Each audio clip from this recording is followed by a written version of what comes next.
Hello, and welcome to this session on optimizing your DirectX 12 applications with PIX. My name is Morgan Grobin. And I'm Stephen Pratschner. We're both program managers on the team building PIX. In this half hour together, we want to show you all what we've been up to for the last year, thanks to your suggestions, and share how you can be involved in shaping the future of PIX. We've got a lot packed into this session today, so stick around. Mike Purcell from the Coalition, the Microsoft studio building Gears of War, has a demo showing how the Gears 5 team uses PIX to squeeze every last drop of performance out of their game. Stephen will cover some of the hidden gems of timing captures and new features. I'll go over what's new in GPU captures, from improved iteration time to more reliability in shader debugging. We'll show some of the great UI features we've added thanks to your suggestions. And lastly, I'll share what's in store for the future of PIX. One thing to note is PIX is available for both Xbox and Windows. Most features work exactly the same on the Xbox version and on PIX on Windows. In this talk, we're going to focus on PIX on Windows and make sure to call out differences with the Xbox version. There's far more to cover than we have time for in this session, so be sure to check out the PIX on Windows docs and download the app at aka.ms/PIXonWindows. For a detailed overview of PIX, check out Austin Kinross's talk from last year's DirectX Developer Day on the DirectX 12 YouTube channel. Now I'm going to give a brief overview of PIX for those who haven't used it before. At its root, PIX helps games look better and perform faster. It's an incredibly powerful tool for debugging and performance tuning your DirectX 12 games and apps. Used by all of the major game studios, it gives you an under-the-hood view of how your code is executing. PIX functionality is broken down into two main areas. When you launch your game using PIX and it's running under capture, you can either take a timing capture, which shows information about threading of GPU and CPU work, function execution, memory allocations, I/O data, and more. Or you can take a GPU capture, which shows all of the GPU work done during that frame, textures, buffer contents, shader stages, and more. As I mentioned before, there are versions of PIX for both Xbox developers as part of the GDK and for Windows developers as a free download. This gives you a familiar tool whether you're working on PC or the Xbox version of your titles. On Windows, we have additional vendor-specific plugins that let you see hardware-specific counters and ensure your game runs optimally no matter what hardware gamers are using. We're only able to provide this insight through collaboration and close partnerships with Intel, NVIDIA, AMD, and Qualcomm. PIX is dedicated to supporting DirectX 12 features as they are launched. We work really closely with the DirectX 12 team. A lot of us even share offices. Because of this, PIX will always be the first tool to support new DirectX 12 features.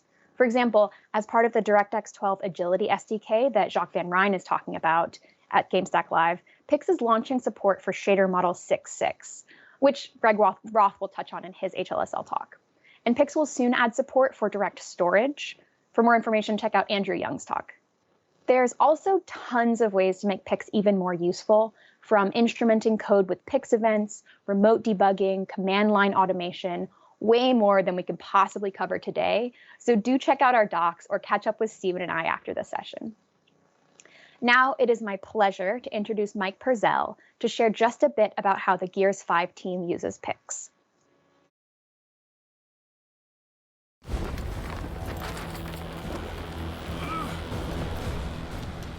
Hello, my name is Mike Purcell, and I'm the rendering lead at the Coalition. I'm going to give you a little demo of how we used PIX to optimize and debug Gears 5. What you're looking at here is a scene from our Hivebusters DLC expansion. When we released this expansion, we also released new features for the PC like screen space global illumination, contact shadows, and variable rate shading. Since one of our rendering engineers, Chris Wallace, is also giving a talk on variable rate shading at GameStack Live, we thought it would be good to show you how we would use PIX as part of shipping a feature like that. I'm not really going to talk about VRS because that's what Chris's talk is all about. However, the only thing you should know about it is that it's a screen space optimization for your more expensive shaders. Anytime we're doing an optimization, the first step is to record the current state to make sure that our optimization is actually doing something. Because our title uses dynamic resolution, sometimes recording actual frame time can be difficult, so usually for any performance recordings we will turn that off just to get a better idea of the actual savings. We'll come back to dynamic resolution later. I've already launched the game with PIX GPU profiling enabled, which we do by just punching in the information for our title and making sure we tick the Launch for GPU Profile button over here in the Select Target Process dialog. Now we can just go ahead and hit print screen to get a GPU capture of our current scene. I typically have this set up to do 3 frames of capture because we have some overlapping frame elements, and that makes sure that our middle frame is nice and stable. Now we can jump over to PIX and take a look at our GPU capture. We have to make sure to stop our game process so that it doesn't interfere with the analysis process.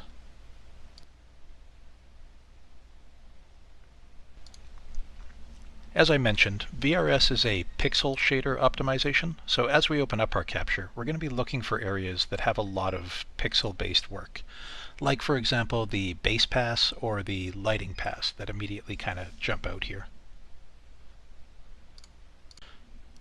Once we'd identified some targets for the optimization work, we would save off this capture to make sure that we could always go back to it.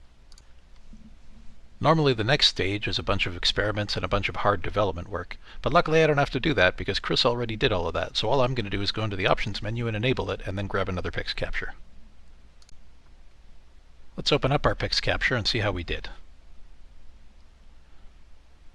Click on our base pass here. We can see it's down to 2.7 milliseconds, and our lighting is down to 2.2.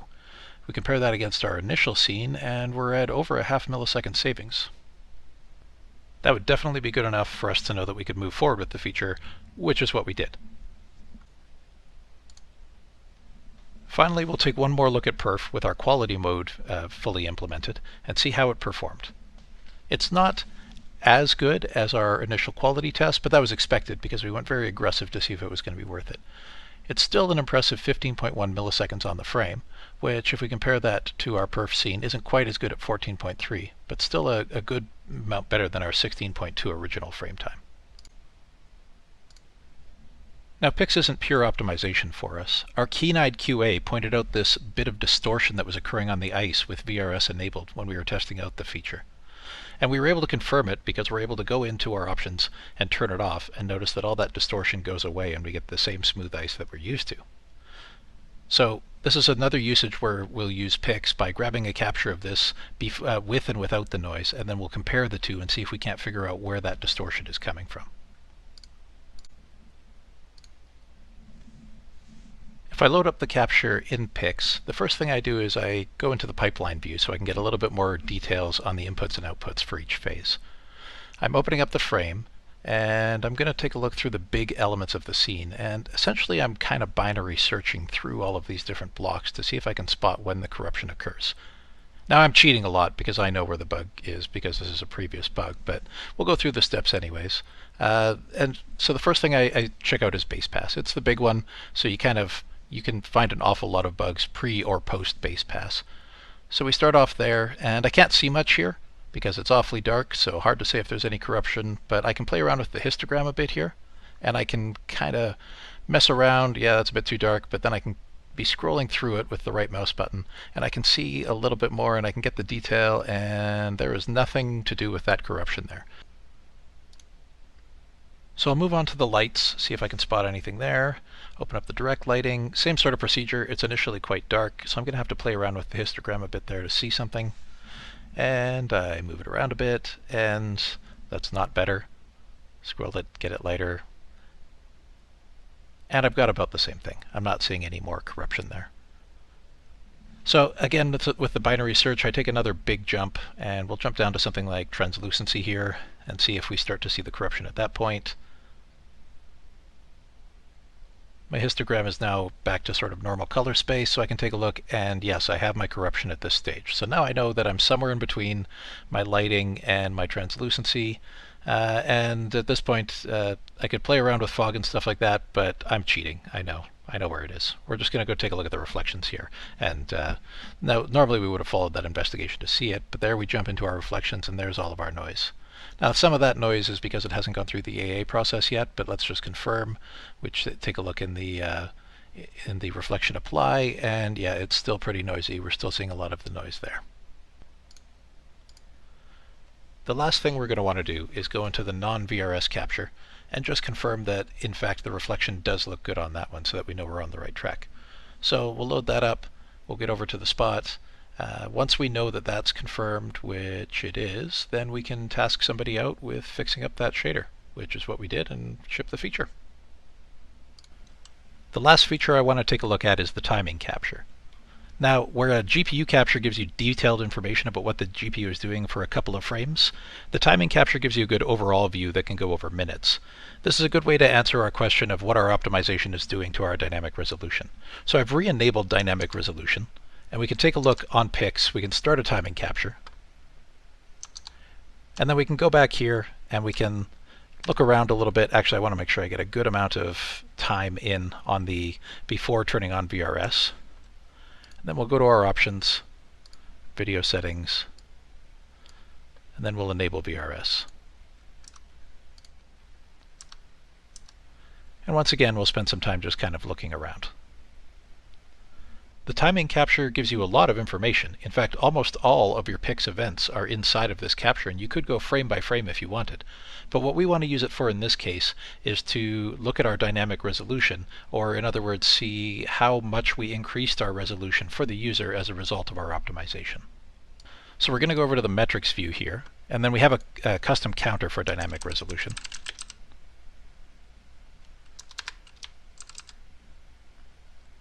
We're going to enable that. And this will show us a nice chart of our dynamic resolution over that capture that we did. And we can see back over here, when we were looking around, we were about 83% dynamic res. Yeah, about that average, 81, 83. And then we enabled the VRS, and that allowed us to jump up to about 88, as high as 90%. So that's a significant increase in our visual quality from that optimization. I'd like to thank the PIX team, both for the hard work they always put into PIX and for allowing me to show up and do this demo. Coming up next is Stephen Pratschner, who's going to talk even more about these timing captures. Thanks, Mike. It's great to see timing captures and GPU captures working together. I'll be covering 3 things today before finishing with a demo. I'll start with some background on what timing captures are. I'll then describe the types of performance problems they can help you solve. Then I'll go over what's new in the last year or so. So let's start with some background. The power of timing captures comes from a few key elements. First, timing captures pull together timing-based data from a variety of sources into a single capture type. Some of this data comes from calls that you make to APIs like PIX begin event and PIX end event. And some of it comes from data that PIX collects from the system while the capture is running. Types of data in this category include CPU samples, context switches, and GPU timings. The screenshot on this slide shows the options you can select when you start a timing capture. Collecting various categories of system data is optional. The ability to choose what to collect allows you to make trade-offs between precision and runtime overhead. The second key tenet of timing captures is long capture durations. Timing captures can run for durations on the order of hours if needed. In fact, we recently worked with a customer that found a significant memory leak using a 5-hour-long capture. Finally, given the amount of data collected in timing captures, additional tools are needed to help you sift through large amounts of data quickly. This screenshot shows the metrics view. The metrics view is a graphical analysis tool that lets you graph everything from PIX event durations to various counter values in order to find things like performance outliers or spikes in memory usage or CPU utilization. Combining these various data sources together allows you to solve a variety of performance problems. This slide lists several types of issues that timing captures are really great at helping you solve. I won't go through them all, but to highlight a couple, the PIX events and markers that you add to your title can be used to find spikes in CPU frame time. If you're a graphics programmer, GPU timings allow you to visualize async compute. Gathering data, memory data, can help you find leaks or unexpected memory allocations. So, as Morgan mentioned, much of what we do on the PIX team is driven by your feedback. So to that end, we completely rewrote timing captures a few years ago to address some deficiencies that we had around things like capture duration and the lack of good analysis tools. So as a result, PIX currently contains 2 versions of timing captures, as we're still in the process of removing the old ones. At this point, we're no longer investing in the old captures. These are the captures named Legacy in the UI. If you still have a need for the old captures, we'd love to know why. And towards the end of this talk, Morgan will talk more about the feedback mechanisms we have and the best ways to get in touch with us. In looking back at what's new over the last year or so, we've added new features such as GPU command list executions, improvements to our thread stall analysis. We've also continued the trend of moving data from the scenario-specific capture types like memory and file I/O into timing captures, and then removing those old capture types. We're doing the same thing now with function summary and call graph captures. Those captures are now replaced with the sampling profiler that's provided as part of timing captures. So now, on to the demo. The scenario for this demo is that I've been given this timing capture from a tester that played through some amount of gameplay and noticed some hitches. So I'm going to use the features and timing captures to figure out when those occurred and what caused them. So I'm starting here in the metrics view, and what I've done is graphed the duration of a PIX event named run simulation, which represents a frame of CPU time in my game. And as you can see, there are some big spikes, like this one here and this one here, for example. So let's start with this first spike and drill in to see what's causing it. I'll start by zooming the metrics view into the point where I can see individual frames of data, each represented by these blue lines here in the graph. I'm going to grab a few frames before my spike and a few frames after. And now what I'd like to do is navigate to the timeline to see what's going on. To do that, I'm going to right-click and say Zoom Timeline View to this range. So this takes me over to the timeline at the point in time in which my spike occurred. And in looking at my frames here, this one stands out for a few different reasons as being different than all the other frames. This is our glitch. The most notable difference is the presence of this additional PIX event named Update Enemy Positions that either isn't present at all in the other frames, or its duration is so small that I can't see it at my current zoom level. But unfortunately, I haven't added any additional instrumentation using PIX events underneath Update Enemy Positions to help me diagnose what's causing it to run long. The good news, though, is that when I started this capture, I elected to collect CPU samples. So I'm going to use CPU samples analysis to figure out what Update Enemy Positions is doing when it runs long. So I'm going to start by selecting my frame of data. Then I'm going to update the range details view so that it shows sampled functions. I'm just going to make this a little bigger so we can see it here. So next, because I know that I want to focus specifically on the Update Enemy Positions event, I'm going to use this PIX events filter here to restrict the set of samples that are displayed even further. So I'll start by typing the name of my event. And here I see my Update Enemy Positions event. I click that and say Apply. Now PIX has rebuilt the sampled function tree with only those samples that occurred when Update Enemy Positions was running. And if I start to look down through this tree, here's my Update Enemy Positions function, and I can see that underneath it, it's calling the operator new. So clearly, I'm making some memory allocations during this frame. To dig in a little more, I'm going to close the display options so we have a little more screen real estate. And here I can see by sample counts that I'm making several calls to operator new. So this probably isn't something I want to be doing in the middle of a frame, as allocating memory is a relatively expensive operation. Okay, so now I know that Update Enemy Positions is allocating memory. The next thing I'd like to find out is where in the function the memory is being allocated. So to do that, I'm going to use the source analysis view. Make this a little bigger here so we can see it.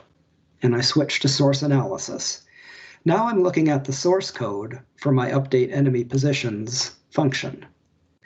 And as I scroll down, we'll see that PIX highlights for me the lines of code where samples within this function have hit. And this is pretty standard behavior for a sampling profiler.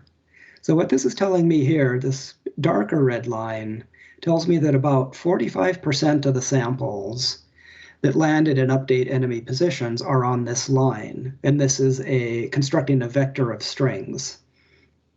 So constructing this vector is having the side effect of doing a bunch of memory allocations behind the scenes.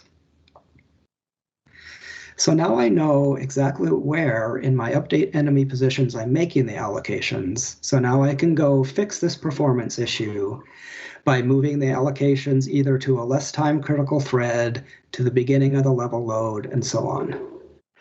Okay, back to you, Morgan, to talk about GPU captures. Thanks, Stephen. Now I'm going to talk about what the PIX team has been up to for the past year on the GPU side of things. First up, I want to talk about what we've been hearing from you all over the past 2 years. Side note, we love to hear your feedback. I'll cover a bit later how you can contact us. We've heard a lot of people say that the number one thing they want improved on PIX on both Xbox and Windows is performance. One of the biggest issues was that while running apps for GPU capture with PIX on Windows, PIX had pretty high overhead, which affected the target game's frame rate, resulting in difficulties capturing the right scene. We also had some outstanding apps for support for different applications. Unfortunately, because of some early design choices, we couldn't add broader application support and improve performance without a huge time investment. We deliberated for a bit, but finally made the difficult choice to spend one entire year of dev time rewriting the PIX capture layer. It took a lot of time, and turns out it was worth it. In August of last year, we released a version of PIX on Windows with these improvements. Those of you who downloaded it can attest it was a clear improvement over previous versions. You can see in the chart here the difference in FPS of the base game, of our previous version of PIX, and of our new version of PIX. As one of our users put it, their title went from single-digit to fully playable FPS while running under PIX for GPU capture. This update also added support for new types of applications. We added support for HoloLens 2 to help those on the cutting edge of augmented reality. D3D 11 on 12 is now fully supported, allowing you to use PIX to debug applications that use DirectX 11. We also added support for capturing apps that use D3D video. The Xbox version of PIX has also spent a ton of time working on app performance and has made significant strides there. These performance improvements are just the beginning for both platforms. We know that the desire is for iteration time, the time it takes to launch a game, take a capture, and analyze it. The desire is for that to be as short as possible. We've made some strides in the last year to reduce that time, and keep your eyes peeled for new updates in the future. Another area of GPU captures that saw a lot of investment and a lot of improvement over the last year is shader debugging. I think that shader debugging is one of the standout features of PIX on Windows as opposed to other similar tools. As the industry has moved towards more ambitious graphics, using the latest D3DX12 features, moving more work onto the GPU, shaders have gotten much larger and much more complex. As the industry has learned, so has PIX. There are two areas I want to highlight within shader debugging: reliability and fidelity, and complex shader support. We've made improvements to the reliability and data accuracy within shader debugging. I'll show you how this one works in a minute, but we've made changing the optimization levels of shaders using shader edit continue much more reliable. I suggest you go check it out if you haven't used it in a while. Something else you might not have used in a while because it wasn't always the most stable is source level debugging. For Dixel source, PIX is much more reliable as of our October release last year. These are just two specific examples, but we've done a lot of testing with large shaders from almost every AAA title and made major strides in the end user experience. We're continuing to spend time improving shader debugging in the next year as well, so expect even more battle hardening. We've improved support for complex shaders, and one example of this is adding the constant buffer view. Instead of having to click through every API call inside of the draw you're debugging to find what constants are set, there's a new window that just shows all that information in one easy place.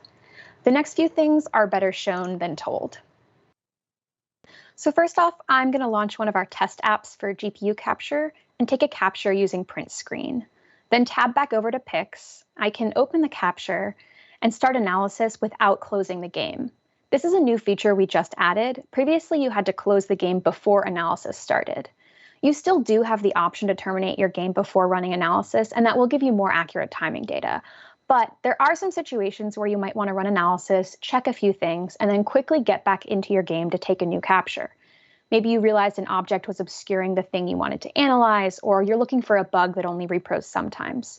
If the area you're looking at is in the middle of a level or otherwise tedious to get to, you'll waste a lot of time if you terminate the game every time, only to have to take a new capture later.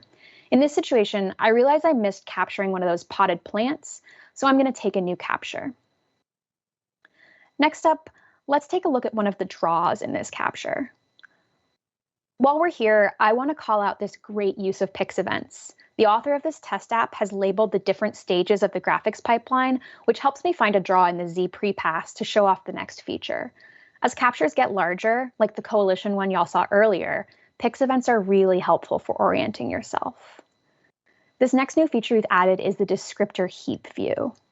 Clicking here into the descriptor table for this draw, you can see the linked resource and the descriptor heap index. Clicking on that value will take you over to the new descriptor heap view, which lets you see all of your descriptors in context. If you don't see the descriptor heap view, you can always add it to your layout by dragging it over from the views editor. Next up, shader debugging. Let's find a draw call near the end of the frame so we can find some interesting shaders to look at. Okay, let's click on the pixel we want to debug and show pixel history. This is everything that's acted on that pixel here. And I'm going to enter into shader debugging with a right click. Here's the HLSL code. Let's step into this function. Here, I would expect to see the remove display profile function next, but since this goes straight to apply sRGB curve, I now know this is the optimized shader. We talked earlier about how you can swap out the optimized versions of shaders for the unoptimized versions on the fly. Let's do that right now. Change this O1 flag to OD, save the edit, and start debugging again. Stepping through, this is now the original unoptimized shader. I can actually step through my code and see everything that happened instead of just the optimized version. All right, last thing here, let's look at the buffer formatter. When you open up any draw in PIX, you can view the contents of the buffers.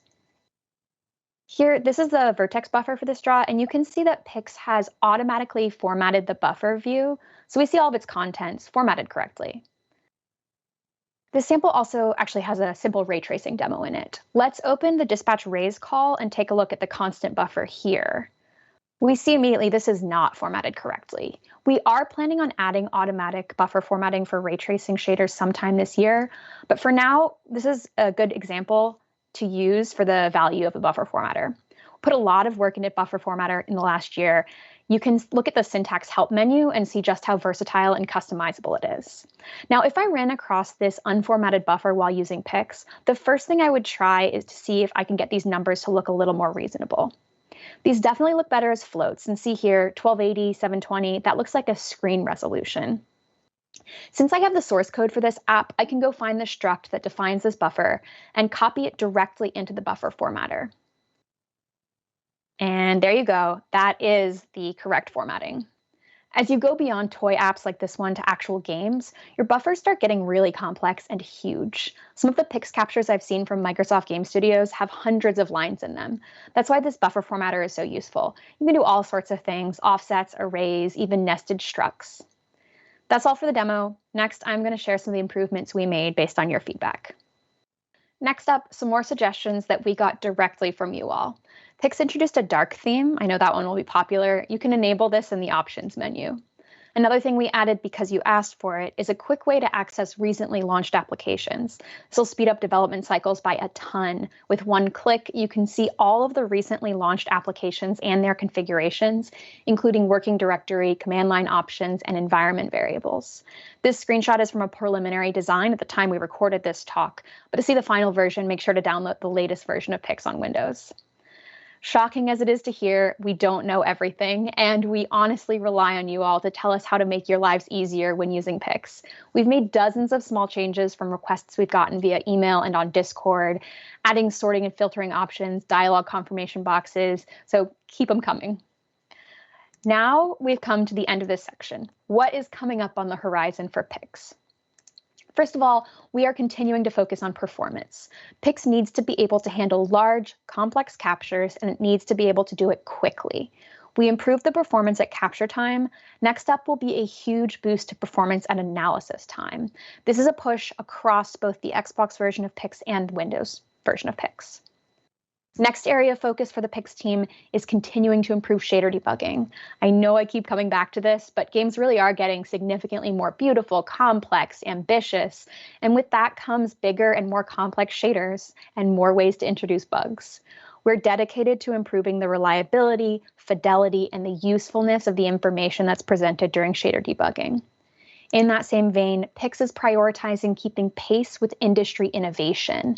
As the industry adopts new DirectX 12 features like DirectX ray tracing, we are committed to making it even easier to diagnose problems and improve game performance.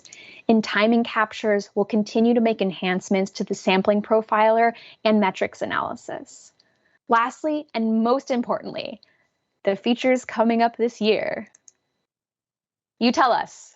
We are always listening. The little speech bubble icon in the top right of PIX will send us an email, and I can promise you we do read every single one.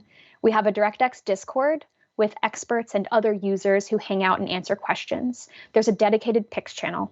We have a DirectX Twitter account, of course.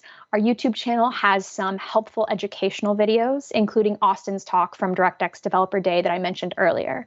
Lastly, we have a blog where we post release notes, helpful tips on using PIX, and updates.